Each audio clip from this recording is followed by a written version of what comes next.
জেলার সবচেয়ে বড় অফিসার ডিএম ইধিকা কুমারীর মা পুরনো ছেঁড়া কিন্তু পরিষ্কার কাপড় পরে ক্লান্ত পায়ে একটি অত্যন্ত বিলাসবহুল এবং নামকরা জুয়েলারি দোকানে প্রবেশ করেন।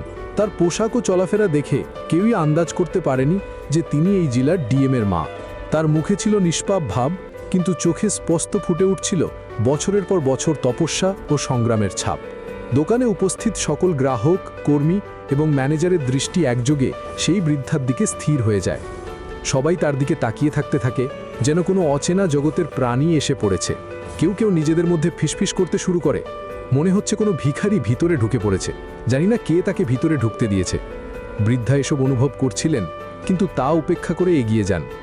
অনেক সাহস সঞ্চয় করে তিনি ধীরে ধীরে কাউন্টারের কাছে পৌঁছান এবং অত্যন্ত নম্রভাবে একজন সেলসম্যানকে বলেন, বাবা, আমাকে একটা ভালো এবং দামি ডায়মন্ডের নেকলেস দেখাও, এমন কিছু যা খুব বিশেষ হয়। সেলসম্যান তার কথা শুনে হেসে ফেলে, তারপর রেগে গিয়ে বলে, এই বুড়ি, তোকে কি ভিতরে ঢুকতে দিল? এটা ভিক্ষা করা জায়গা নয়, বেরিয়ে যায় এখান থেকে, নয়তো সিকিউরিটি ডেকে ধাক্কা মেরে বের করে দেব। বৃদ্ধা মা চুপচাপ শুনতে থাকেন, তারপর ধীরে বলেন, বাবা, আমি কোনো ভিখারি নই, আমি এখানে গহনা কিনতে এসেছি।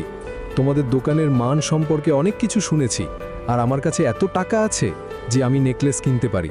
শুধু আমার কাপড় দেখে আমাকে বিচার করো না।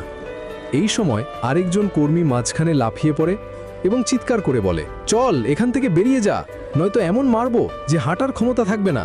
সবার মাথা খারাপ করে দিয়েছিস, ভাগ এখান থেকে, নয়তো জুতা দিয়ে পেটাবো। বৃদ্ধা মহিলা তখনও শান্ত ছিলেন, তার চোখ এখন লজ্জা নয়, বরং বেদনা নেমে এসেছিল। তবু তিনি দৃঢ়তার সঙ্গে বলেন, বাবা, আমার অবস্থা দেখে তোমার ভুল বোঝাবুঝি হতে পারে, কিন্তু আমি সত্যি বলছি, আমি একজনের মা এবং আমি নেকলেস কিনতেই এসেছি। দোকানে উপস্থিত গ্রাহকরা এখন খোলাখুলি হাসতে শুরু করলেন। কেউ কেউ ফিসফিস করে বলছিলেন, এই বুড়ি পাগল হয়ে গেছে, নিজেকে কি মনে করে, ডায়মন্ড নেকলেস কিনবে, বোধহয় এর মাথা খারাপ। এই সময় একজন কর্মী তাড়াতাড়ি ভিতরে ছুটে গিয়ে দোকানের মালিককে ডেকে আনে। মালিক এসেই রেগে ফেটে পড়েন, এটা কোন ভিখারি ঢুকে পড়েছে? কে একে এখানে ঢুকতে দিল? বের করো একে, কি তামাশা বানিয়ে এসেছে? বৃদ্ধা মা মালিকের সামনে হাত জোড় করে বলেন, সাহেব, আমি কোনো তামাশা করছি না, আমি সত্যি গহনা কিনতে এসেছি। আমার একটা ডায়মন্ড নেকলেস চাই এবং আমার কাছে পুরো টাকা আছে। আমি যদি গরিব হতাম তাহলে এই দোকানে আসার সাহসই করতাম না। মালিক এবার ধৈর্য হারিয়ে ফেলেন। ও বুড়ি, বাজে কথা বন্ধ কর, আমাদের কাছে ফালতু কথার জন্য সময় নেই, এখান থেকে বেরিয়ে যা, নয়তো নিজের থাপ্পড় মেরে বাইরে ফেলে দেব। এই বলে তিনি সত্যি বৃদ্ধা মহিলার গালে একটি জোরালো থাপ্পড় মারেন। আশেপাশে দাঁড়িয়ে থাকা লোকজন স্তব্ধ হয়ে যায়, আর তখনই দুজন সিকিউরিটি গার্ড এসে তাকে নির্মমভাবে টেনে দোকান থেকে বের করে দেয়। দোকানেই লজ্জাজনক দৃশ্য সেখানে লাগানো সিসিটিভি ক্যামেরায় রেকর্ড হচ্ছিল, কিন্তু কেউই জানতো না যে এই ভিডিও তাদের ভবিষ্যতের সবচেয়ে বড় আক্ষেপ হয়ে উঠবে। বৃদ্ধা মা গলিতে একা বসে কাঁদতে থাকেন, তার চোখের জল থামছিল না। ফুপিয়ে ফুপিয়ে কাঁদতে কাঁদতে তিনি বাড়ি ফিরে যান। মনে মনে বিড়বিড় করতে থাকেন, আমি আমার মেয়েকে ভিক্ষা করে পড়িয়েছি, না খেয়ে তাকে ডিএম বানিয়েছি। যদি সে জানতে পারে যে তার মায়ের সঙ্গে এমন অপমান হয়েছে, তাহলে তার হৃদয়ে কি যাবে জানি না। আমার মেয়ে এত বড় অফিসার, আর আজ আমি তার মা হয়েও এত অপমানের তিক্ত ঘটনা সহ্য করছি। বাড়ি ফিরে বৃদ্ধা মা সারা রাত পাশ ফিরে কাটিয়ে দেন। অপমানের সেই স্মৃতি তার হৃদয়ে ছুরির মতো চলছিল। অবশেষে তিনি ফোন তুলে নেন এবং তার মেয়ে জেলার ডিএম ইধিকা কুমারীকে কল করেন। অফিসে ফাইলের মধ্যে ডুবে থাকা ইধিকা মায়ের নাম ফোনে দেখেই তার মুখে হাসি ফুটে ওঠে। তিনি তৎক্ষণাৎ কল রিসিভ করেন। হ্যাঁ মা, তুমি কেমন আছো? সব ঠিক আছে তো? মা তার কণ্ঠ সামলে বলেন, ঠিক আছি মেটা। কিন্তু এই কথা বের হতেই তার চোখ দিয়ে অশ্রু ঝরে পড়ে। তিনি ফুঁপিয়ে কাঁদতে শুরু করেন। ইধিকার হৃদয়ে যেন কেউ আগুন ধরিয়ে দিল। মা, তুমি কাঁদছো কেন? কি হয়েছে? আমাকে বলো, প্লিজ বলো, আমি সহ্য করতে পারছি না। আসলে কি হয়েছে? মা চুপ রইলেন। হৃদয়ে ঝড় উঠলেও তিনি মেয়েকে বোঝা দিতে চাননি। নিজেকে সামলে তিনি বললেন, কিছু হয়নি বেটা, শুধু তোর খুব মনে পড়ছিল তাই ফোন করলাম। ইধিকার কণ্ঠ কঠোর হয়ে গেল। না মা, আমার থেকে সত্যি লুকিও না, তোমাকে আমার কসম, তোমাকে সবই বলতে হবে। এবার মা বাধ্য হলেন।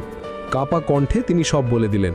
কিভাবে তাকে জুয়েলারি দোকানে ভিখারি ভাবা হলো, কিভাবে কর্মীরা ধাক্কা মেরে বের করে দিল, কিভাবে মালিক তাকে থাপ্পড় মারল এবং কিভাবে পুরো দোকানের সামনে তাকে অপমানিত করা হলো। ইধিকার চোখ রাগে ভরে গেল। তিনি ভেতর থেকে কেঁপে উঠলেন। কি, মায়ের সঙ্গে এমন করা সাহসকার হলো? তার গাল লাল হয়ে গেল, রাগে চোখের রক্ত নেমে এসেছিল। ভেতর থেকে তিনি ভেঙে পড়েছিলেন। এবং জ্বলছিলেন। আমি এত বড় অফিসার আর আমার মায়ের সঙ্গে এত বড় অপমান, এই অন্যায় আমি কখনোই মেনে নেব না। এর প্রতিশোধ নেওয়া হবে। তিনি মাকে সান্ত্বনা দিয়ে বললেন, মা, এখন তুমি একদম চিন্তা করো না। আমি কালই ছুটি নিয়ে বাড়ি আসছি, তোমাকে ঘুরতে নিয়ে যাব এবং সেই ডায়মন্ড নেকলেস যে করেই হোক নিয়ে আসব। মাকে সান্ত্বনা দিয়ে ইধিকা ফোন রেখে দিলেন। সেই রাতও তিনি এক ফোঁটা ঘুমোতে পারলেন না। পরের দিনই ইধিকা কুমারী বাড়ি পৌঁছে গেলেন। দরজা খুলতেই মা মেয়ে একে অপরের গলা জড়িয়ে ধরলেন। দুজনের চোখই অশ্রুতে ভিজে গেল। মা, তুমি যদি আমাকে সত্যি না বলতে তাহলে আমি নিজেকে কখনো ক্ষমা করতে পারতাম না, ইধিকা ফুপিয়ে বললেন। সেই আলিঙ্গনে বছরের পর বছরের কষ্ট, পরিশ্রম আর বিচ্ছেদ গলে গেল। মা মনে করছিলেন কিভাবে তিনি না খেয়ে ভিক্ষা করে মেয়েকে পড়িয়েছেন, আর মেয়ে মনে করছিলেন কিভাবে তিনি দিনরাত পরিশ্রম করে এই মর্যাদা অর্জন করেছেন। কিছুক্ষণ পর দুজনে খাওয়া দাওয়া করলেন। তারপর ইধিকা বললেন, মা, এখন আমরা সেটাই করব যা করা উচিত, তৈরি হও। ইধিকা আলমারি থেকে একটা লাল রঙের পরিষ্কার সালোয়ার স্যুট বের করলেন। তা পরে তিনি যেন একজন সাধারণ গ্রামের মেয়ে। কেউ আন্দাজ করতে পারবে না যে এই মেয়ে পুরো জেলার ডিএম। মাও একটা সাধারণ সাদা শাড়ি পরলেন। দুজনে এমনভাবে তৈরি হলেন যেন গ্রামের দুজন গরিব মহিলা। তারপর হাত ধরে তারা সেই জুয়েলারি দোকানের দিকে রওনা দিলেন যেখানে মায়ের অপমান হয়েছিল। দোকানের বাইরে পৌঁছতেই মায়ের হৃদয় জোরে জোরে ধড়কতে লাগল, কিন্তু ইধিকার মুখ ঠান্ডা জলের মতো শান্ত ছিল। তারা দুজন দোকানে ঢুকতেই দোকানে থাকা কর্মী ও গ্রাহকরা থমকে তাদের দিকে তাকাতে লাগলো। ফিসফিস শুরু হলো, আরে এই সেই বুড়ি, আজ তার মেয়েকে নিয়ে এসেছে, মনে হচ্ছে আবার তামাশা করবে। কেউ হাসলো, কেউ ঘৃণার দৃষ্টিতে তাকালো। এদের যোগ্যতা নেই এখানে দাঁড়ানোর, কিনবে কি গহনা? কিন্তু ইধিকা কারো পরোয়া করলেন না। তিনি মায়ের হাত শক্ত করে ধরে রাখলেন এবং সোজা সেই সেকশনের দিকে এগিয়ে গেলেন যেখানে ডায়মন্ড নেকলেস সাজানো ছিল। দোকানের পরিবেশ হঠাৎ ভারী হয়ে গেল। সবাই ভাবছিল আজ আবার কি তামাশা হবে, কিন্তু কেউই আন্দাজ করতে পারেনি যে মেয়েটিকে তারা গরিব গ্রামের সাধারণ মেয়ে ভাবছে সে আসলে কে এবং আজ এখানে কি হতে চলেছে। ডায়মন্ড সেকশনের কাছে পৌঁছতেই ইধিকা কুমারী আত্মবিশ্বাসের সঙ্গে বললেন, ম্যাডাম, আমাদের একটা ডায়মন্ড নেকলেস চাই, দেখান। কণ্ঠ ছিল নম্র কিন্তু দৃঢ়। একজন মহিলা কর্মী তাকে মাথা থেকে পা পর্যন্ত দেখে বিরক্ত হয়ে বললেন, আরে তোমরা আবার এসে গেছো? কাল তো এই বুড়ি একা এসে তামাশা করে গেছে, আজ মেয়েকে নিয়ে এসেছে। তুমি বোধহয় মেয়ে। শোনো, তোমাদের দুজনের যোগ্যতা নেই এখান থেকে গহনা কেনার, তাই ভালো হবে এখান থেকে বেরিয়ে যাও আর বাজে কথা বলো না। ইধিকা গভীর নিঃশ্বাস নিয়ে শান্ত কণ্ঠে বললেন, দেখুন ম্যাডাম, যোগ্যতা নিয়ে কথা বলবেন না। আমাদের যোগ্যতা এতটাই যে আমরা চাইলে আপনার পুরো জুয়েলারি দোকান কিনে নিতে পারি, তাই বাজে কথা বন্ধ করুন এবং আমাদের গহনা দেখান। এই সময় দোকানের ভেতর থেকে সেই মালিক বেরিয়ে এলেন। কে এতক্ষণ ধরে বকবক করছে? তার দৃষ্টি বৃদ্ধা মায়ের ওপর পড়তেই তিনি তেলে বেগুনে জ্বলে উঠলেন। আরে এই সেই বুড়ি যাকে কাল ধাক্কা মেরে বের করা হয়েছিল, আজ আবার এসেছে। আরে কে ওর সঙ্গে? ওর মেয়ে বোধহয়। মনে হচ্ছে মা মেয়ে দুজনেই গাইয়া। তোমাদের যোগ্যতা নেই এখানে দাঁড়ানো, চলো বেরিয়ে যাও, নয়তো ধাক্কা মেরে বের করে দেব। এটা শুনতেই ইধিকার ধৈর্য ভেঙে গেল, তার চোখে রক্ত নেমে এলো। তিনি বললেন, বাস, এবার বাড়াবাড়ি হয়ে গেছে। তিনি সোজা মালিকের চোখে চোখ রেখে বললেন, দেখুন, কথা বলার আগে ভাবুন, আমি এই জেলার ডিএম ইধিকা কুমারী, আর যদি আমার মা বা আমার জন্য এমন কথা আবার বলেন তাহলে পস্তাতে হবে, বুঝেছেন? এটা শুনে দোকানের মালিক ও কর্মীরা জোরে জোরে হাসতে লাগলেন। ডিএম? মালিক হেসে বললেন, আরে তোমার এত যোগ্যতা থাকলে পুলিশের চাকরিও পেতে, গার্ড হওয়া তো দূরের কথা। তুমি তো এখানে ঝাড়ু দেওয়ারও যোগ্য মনে হচ্ছে না, আর এসেছিস ডিএম। কখনো আয়না নিজের মুখ দেখেছো? ইধিকা এবার এক মুহূর্তও নষ্ট না করে তার পার্স খুলল এবং তার সরকারি পরিচয়পত্র বের করল। রাগে তিনি সেই আইডি মালিকের হাতে দিয়ে দিলেন। মালিক যখন তাতে জেলা ম্যাজিস্ট্রেট ইধিকা কুমারী লেখা দেখলেন, তার মুখ ফ্যাকাশে হয়ে গেল, হাত কাঁপতে লাগলো। তৎক্ষণাৎ দুই হাত জোর করে বললেন, মাফ করবেন ম্যাডাম, আমাদের বিন্দুমাত্র ধারণা ছিল না যে আপনি আমাদের ডিএম ম্যাডাম। আমরা তো ভেবেছিলাম আপনি কোনো গ্রামের সাধারণ মেয়ে যিনি ফালতু সময় নষ্ট করতে এসেছেন।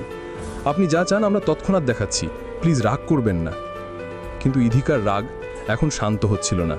তার কণ্ঠ গর্জে উঠল, আমার এখন কোনো গহনা চাই না। আগে বলুন, কোন অধিকারে আপনি আমার মাকে ধাক্কর মেরেছেন? কোন অধিকারে তাকে ধাক্কা মেরে বের করে দিয়েছেন? আপনি তাকে সবার সামনে অপমান করেছেন, আর এখন মিথ্যা বলে আপনার ভুল ঢাকতে চাইছেন? মালিক মিথ্যে বানাতে লাগলেন। না ম্যাডাম, এমন কিছুই হয়নি। আপনার মা নিশ্চয়ই ভুল বুঝেছেন।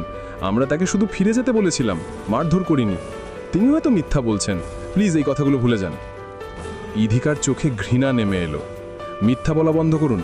আমি সব জানি আপনি কি করেছেন, আমার কাছে প্রমাণও আছে। আমাকে কাপড় দেখে বিচার করার ভুল আপনি করেছেন, আর আজ আমি আপনাকে শেখাবো যে মানুষের আওকাত তার কাপড় দিয়ে নয়, তার কর্ম দিয়ে হয়। দোকানে নীরবতা ছড়িয়ে পড়ল। কর্মী ও গ্রাহকরা মূর্তির মতো দাঁড়িয়ে রইল। কেউই আন্দাজ করতে পারেনি এরপর কি হবে। ইদিকা মালিকের দিকে চোখ গরম করে বললেন, আচ্ছা, আপনারা বলছেন আমার মা মিথ্যা বলছেন, তাহলে চলুন প্রমাণও দেখে নিই। আপনাদের জুয়েলারি দোকানে তো সিসিটিভি ক্যামেরা লাগানো আছে, চলুন ফুটেজ চেক করি। যদি আমার মায়ের সঙ্গে খারাপ ব্যবহার না হয়ে থাকে তাহলে আমি এখান থেকে চলে যাব। এটা শুনে মালিকের মুখের রং উড়ে গেল, তার কপাল থেকে ঘাম ঝরতে লাগলো। তিনি এদিক ওদিক তাকালেন, তারপর বাধ্য হয়ে ম্যানেজারকে ইশারা করলেন। কিছুক্ষণ পর স্ক্রিনে সিসিটিভি ফুটেজ চালানো হলো। ফুটেজ দেখতেই ইধিকার হৃদয় কেঁপে উঠল। ফুটেজে স্পষ্ট দেখা যাচ্ছিল কিভাবে মালিক তার মাকে থাপ্পড় মেরেছেন, ধাক্কা দিয়ে বের করে দিয়েছেন এবং পুরো দোকানের সামনে অপমান করেছেন। ইধিকার চোখে পানি চলে এলো। এক মুহূর্তের জন্য তার গলা রুদ্ধ হয়ে গেল, কিন্তু পরক্ষণেই তার চোখে রাগের আগুন জ্বলে উঠল। ইধিকার কণ্ঠ গর্জে উঠল, বাহ! আপনারা আমার মায়ের সঙ্গে এমন ব্যবহার করেছেন শুধুমাত্র তার কাপড় সাধারণ ছিল বলে? আপনারা কি ভাবেন মানুষের যোগ্যতা তার কাপড় দিয়ে নির্ধারিত হয়? কেউ এখানে গহনা দেখতে এলে আপনাদের কাজ তাকে দেখানো, সে কিনবে কিনা সেটা তার ইচ্ছা। দোকানে নীরবতা ছড়িয়ে পড়ল। সকল কর্মী ও গ্রাহক মাথা নিচু করে দাঁড়িয়ে রইল। ইধিকা আরও বললেন, আপনারা যা করেছেন তা ক্ষমার যোগ্য নয়। আমার মায়ের সঙ্গে খারাপ ব্যবহার, তাকে থাপ্পড় মারা, ধাক্কা দিয়ে বের করে দেওয়া, এটা শুধু অপরাধ নয়, আইনত অপরাধ। আমি আপনাদের সবার বিরুদ্ধে মামলা করব। মহিলার সঙ্গে দুর্ব্যবহার ও অপমানজনক আচরণের জন্য আপনাদের জেলে পাঠানো হবে, আর এটা আমি নিজে করাবো। মালিক হাঁটু গেড়ে হাত জোর করে বলতে লাগলেন, ম্যাডাম, প্লিজ আমাদের ক্ষমা করে দিন। আমরা জানতাম না যে তিনি আপনার মা। যদি জানতাম তাহলে... ইদিকা মাঝখানে টোকা দিয়ে বললেন, যদি তিনি আমার মা না হতেন তাহলে কি তাকে অপমান করা ঠিক ছিল? মানুষের সম্মান তার সম্পর্ক বা পদের জন্য নয়, তার মানুষ হওয়ার জন্য হওয়া উচিত, বুঝেছেন? মালিক কাঁদতে কাঁদতে বললেন, ম্যাডাম, আমরা আমাদের ভুল বুঝতে পেরেছি। আমরা সবাই আপনার কাছে ক্ষমা চাইছি। এরপর থেকে এমন কখনো হবে না। আমরা প্রত্যেক গ্রাহকের সঙ্গে সম্মানের সঙ্গে ব্যবহার করব, সে যেই হোক। প্লিজ আমাদের ক্ষমা করে দিন। ইধিকা কিছুক্ষণের জন্য চোখ বন্ধ করলেন। তিনি জানতেন যে রাগের মাথায় নেওয়া প্রতিটি সিদ্ধান্ত অস্থায়ী হয়। তিনি গভীর নিঃশ্বাস নিয়ে বললেন, ঠিক আছে, আমি এখনই মামলা করব না, কিন্তু শুনে রাখুন, যদি এই দোকানে আবার কোনো গ্রাহকের সঙ্গে এমন হয় তাহলে আমি নিজে এসে আপনাদের সবাইকে জেলে পাঠাবো। তখন ক্ষমার কোনো সুযোগ পাবেন না, বুঝেছেন? মালিক ও সমস্ত কর্মীরা হাত জোর করে বললেন, জি ম্যাডাম, আমরা শিক্ষা পেয়েছি, আমরা কসম খাই এরপর থেকে এমন কখনো হবে না। সেই দিন থেকে সেই জুয়েলারি দোকানের পরিবেশ বদলে গেল। সেখানে আসা প্রতিটি গ্রাহকের স্বাগত অতিথির মতো হতে লাগলো। কাউকে আর কাপড় বা মুখ দেখে বিচার করা হতো না। ইধিকা ও তার মা যখন দোকান থেকে বেরিয়ে গেলেন তখন পুরো দোকানের লোকজন তাদের সম্মানের সঙ্গে সালাম করে দাঁড়িয়ে রইল। ইধিকা মায়ের হাত ধরে বেরিয়ে যেতে যেতে বললেন, মা, এখন কেউ আর তোমাকে বা অন্য কাউকে এইভাবে অপমান করতে পারবে না, এটা আমার প্রতিশ্রুতি। বন্ধুরা, আজকের গল্পটি এই পর্যন্তই। দয়া করে চ্যানেলটি সাবস্ক্রাইব করুন। ভিডিওটা শেষ পর্যন্ত দেখলে কমেন্টে কমপ্লিট লিখে জানান, যাতে বুঝতে পারি কতজন সম্পূর্ণ দেখেছেন। আপনি কোথা থেকে দেখছেন সেটাও অবশ্যই জানাবেন।